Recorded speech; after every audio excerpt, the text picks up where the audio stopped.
Justice जायजा Afridi chief justice Pakistan नामजद। पार्लिमानी committee का 2/3 अक्सरियत से तकर्रुरी का अमल मुकम्मल। जायजा आफरीदी पाकिस्तान के 30वें चीफ जस्टिस होंगे। सीनियरिटी के हिसाब से तीसरे नंबर पर मौजूद जस्टिस जायजा आफरीदी के नाम का ऐलान वफाकी वजीर कानून आजम नजीर तारा ने किया।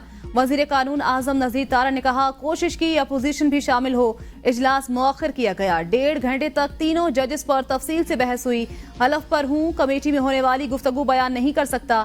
कमेटी ने 2/3 अक्सरियत से जस्टिस जायजा आफरीदी को नामजद किया।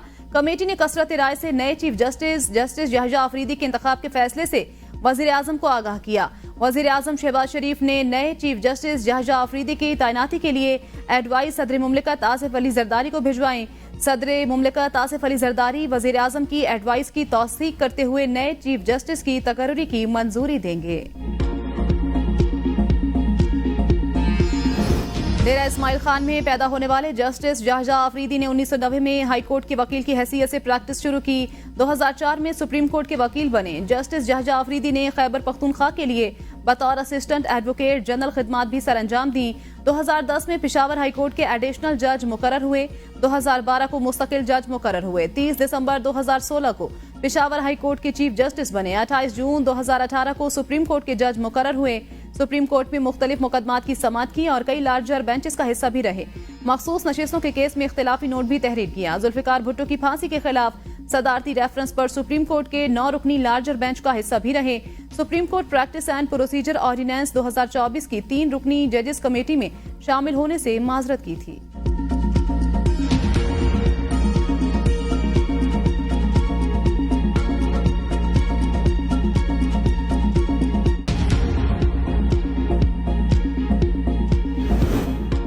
जस्टिस जायजा आफरीदी को 2/3 अक्सरियत से नामजद किया गया। पार्लिमानी कमेटी में तवील मगर अच्छी बहस हुई। ख्वाजा आसिफ कहते हैं, तीनों सीनियर जजेस के प्रोफाइल में बहुत कम फर्क था। जिन जजेस को चीफ जस्टिस नहीं बनाया गया वो भी काबिल एहतराम हैं और अदलिया में ही रहेंगे। एक बोर्ड जस्टिस जायजा आफरीदी की मुखालफत में आया। कहा, हमने तय किया कि कमेटी की बहस को बाहर नहीं लाएंगे।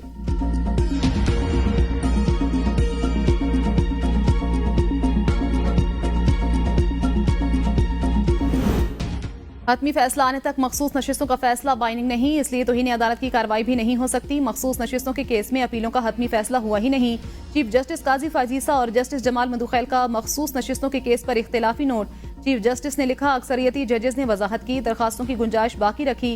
केस का चूंकि हतमी फैसला ही नहीं हुआ, उस पर अमल दरामद बाइंडिंग नहीं। तवक्को है अक्सरियती जजेस गलतियों पर गौर करके दुरुस्त करेंगे। फैसले में आईनी खिलाफ वर्जियों कोताहियों की निशानदही मेरा फर्ज। बदकिस्मती से नजरसानी समात के लिए मुकर्रर नहीं हो सकी।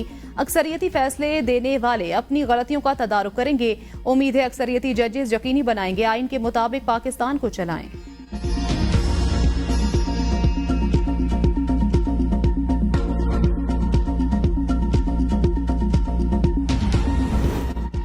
बैरिस्टर गोहर की ज़ेर सदारत तहरीक इंसाफ की कोर कमेटी का इजलास। मुल्की सियासी सूरत हाल और आईनी तरमीम बारे तबादला ख्याल। जराए के मुताबिक पार्लिमानी कमेटी का हिस्सा बनने पर तबादला ख्याल। बैरिस्टर गोहर कहते हैं, तहरीक इंसाफ खुसूसी कमेटी के इजलास में शिरकत नहीं करेगी।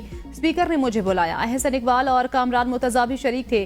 सियासी कमेटी का फैसला है, हम शिरकत नहीं कर सकते। मौलाना फजल रहमान का पैगाम भी मिला, हमने माजरत कर ली।